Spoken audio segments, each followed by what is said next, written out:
Good afternoon student, कैसे हैं आप सब। हमने 11th क्लास में ज्योग्राफी का लेसन 4 स्टार्ट किया हुआ था। उसके 2 पार्ट हमने कर लिए थे। अब हमारा पार्ट 3 चला हुआ है, जिसके अंदर हम पढ़ेंगे अपसारी सीमा, अभिसरण सीमा और रूपांतरण सीमा। हमारे लेसन का नाम है महासागरों और महाद्वीपों का वितरण। तो आइए अपसारी सीमा के बारे में हम पढ़ते हैं। जब 2 प्लेट एक दूसरे से विपरीत दिशा में अलग होती हैं और नई प्रॉपर्टी का निर्माण होता है, उन्हें अपसारी प्लेट कहा जाता है। जब 2 प्लेटें एक दूसरे की विपरीत दिशा में अलग होती हैं, जब 2 प्लेटें हैं, जैसे ये हो गई सी और ये डी, तो 2 प्लेटें हैं एक दूसरे की विपरीत दिशा में। जब ये घूम जाती हैं, इन अलग हो जाती है एक दूसरे से, तो इनको क्या बोला जाता है? अपसारी सीमा। डी इधर चली जाएगी राइट साइड और सी लेफ्ट साइड, तो ये विपरीत दिशा हो गई एक दूसरे की। ठीक है बेटा, तो ये क्या कहलाएगी? अपसारी सीमा। अपसारी प्लेटें ने कहा जाता है वह स्थान जहाँ से प्लेट एक दूसरे से दूर होती हैं, उसे प्रसारी स्थान कहा जाता है। प्लेटें जहाँ से दूर होती है, इनके बीच में जो स्थान है, इसको क्या बोला जाएगा? प्रसारी स्थान। क्या बोला जाएगा? प्रसारी स्थान इसको बोला जाता है। यहाँ पर भ्रंश आदि बन जाते हैं। ठीक है, नेक्स्ट हम चलते हैं। अपसारी सीमा का एक उदाहरण है। अपसारी जो सीमा हमने पढ़ी, अपसारी प्लेट के बारे में हमने पढ़ा है, इसका अगर एक उदाहरण आ जाए तो क्या है वो? तो वो उदाहरण है मध्य अटलांटिक कटक। नेक्स्ट हम चलते हैं। यहाँ से अमेरिकी प्लेटें। अमेरिकी प्लेटें कौन कौन सी हैं? जो उत्तरी अमेरिका और दक्षिणी अमेरिका की हैं, तथा यूरेशियन व अफ्रीकी प्लेटें भी अलग हो रही हैं। नेक्स्ट हमारा चलता है टॉपिक अभिसरण सीमा। अभिसरण प्लेटें कौन सी होती हैं? जब एक प्लेट दूसरी प्लेट के नीचे धंसती है, जहाँ भूप्रपटी नष्ट होती है, वह अभिसरण सीमा कही जाती है। जब एक प्लेट दूसरी प्लेट के नीचे धंसती है, मान लिया ये भारी प्लेट है, ये हल्की प्लेट है, तो क्या होगा? जो भारी प्लेट है वो हल्की प्लेट के नीचे धंस जाएगी, तो भारी प्लेट यहाँ आ जाएगी और जो ये हल्की प्लेट ऊपर आ जाएगी। तो इससे क्या होगा? इसको हम क्या बोलते हैं? अभिसरणी प्लेटें हम इनको बोलते हैं। और आगे बोला जाता है वह स्थान जहाँ से प्लेटें धंसती है, इसे परविष्ठन क्षेत्र भी कहा जाता है। तो जो बीच का इनका क्षेत्र है, उसको कौन सा क्षेत्र भी बोला जाता है? परविष्ठन क्षेत्र भी से बोला जाता है। नेक्स्ट हमारा है रूपांतर सीमा। रूपांतरण सीमा में क्या होता है?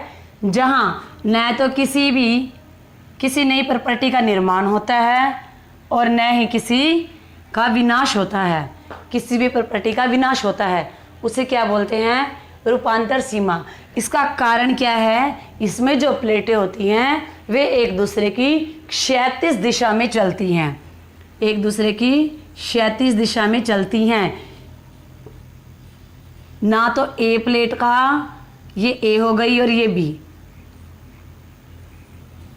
अब देखिए इसको, ए प्लेट का बी से कोई संबंध नहीं है, बी का ए से कोई संबंध नहीं है, तो ये एक दूसरे की क्षैतिज दिशा में चलती हैं। तो ये हमारी हो गई 3 तरह की प्लेटें।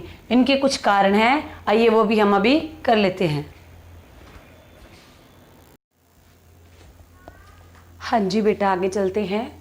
तो हमने अभी क्या पढ़ा था कि जो रूपांतर सीमा है, उसका हमने एक कारण पढ़ा था, जहाँ पर कोई प्रॉपर्टी का विनाश नहीं होता, ना ही निर्माण होता है, क्योंकि वो क्षैतिज दिशा में चलती हैं प्लेटें।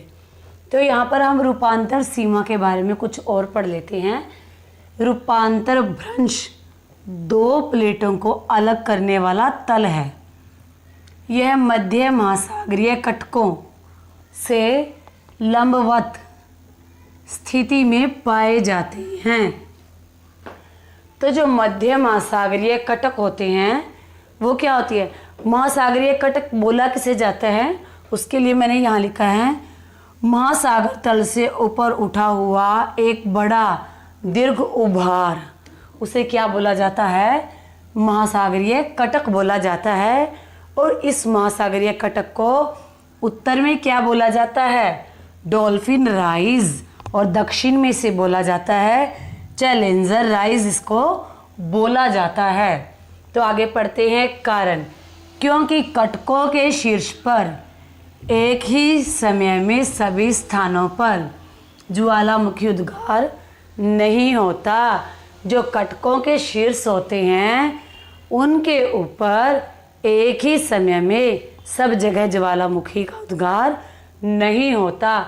इसके अलावा पृथ्वी के घूर्णन, पृथ्वी के घूमने का भी प्लेट के अलग खंडों पर भिन्न प्रभाव पड़ता है, अलग से प्रभाव पड़ता है।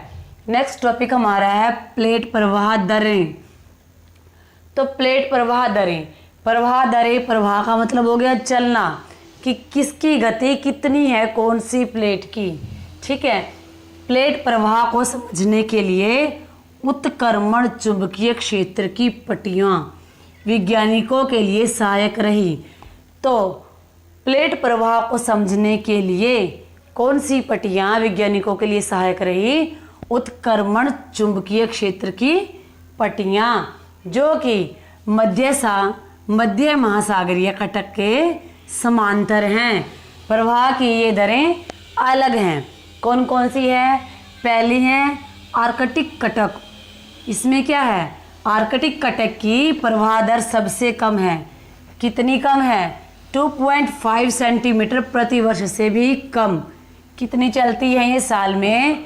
2.5 सेंटीमीटर से भी कम गति करती हैं। नेक्स्ट है ईस्टर, एक द्वीप है जिसके निकट पूर्वी प्रशांतर महासागरीय उभार है और इसकी प्रवाह दर सबसे अधिक है, सबसे ज़्यादा है। और कितनी है? 5 सेंटीमीटर प्रति वर्ष से भी अधिक।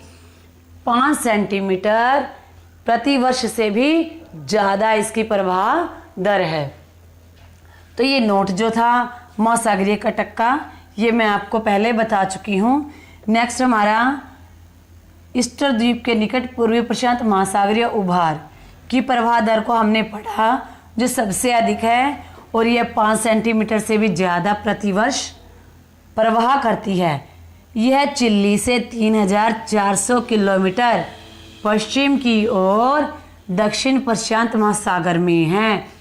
जो ईस्टर द्वीप के निकट पूर्वी प्रशांत महासागरीय उभार की प्रवाह दर है वो कहाँ पर है?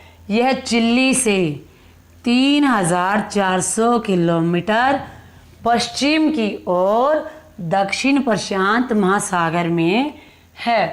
तो इसके आगे के टॉपिक हम अगली वीडियो में करेंगे। ठीक है बेटा, thanks for watching video. If you like my video please subscribe my channel also.